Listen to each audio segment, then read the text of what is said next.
কিছু পার্থক্য বলো, তুমি কি ছবির মধ্যে পার্থক্য ডিফারেন্স দেখতে পাচ্ছ? এটা হলো উদ্ভিদ কোষ এবং এটা হলো প্রাণী কোষ।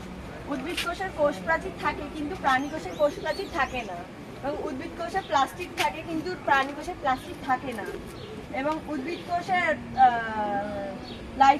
প্রাণী কোষের লাইসোজোম থাকে কিন্তু উদ্ভিদ কোষের লাইসোজোম থাকে না।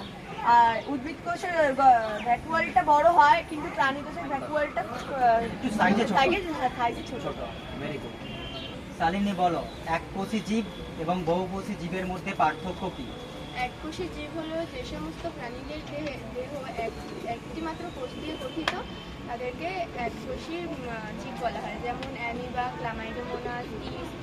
আর বহুকোষী হচ্ছে যে সমস্ত প্রাণীদের দেহ যে সমস্ত জীবদের দেহ একাধিক কোষ দ্বারা গঠিত, তাদেরকে বহুকোষী জীব বলা হয়, যেমন মানুষ,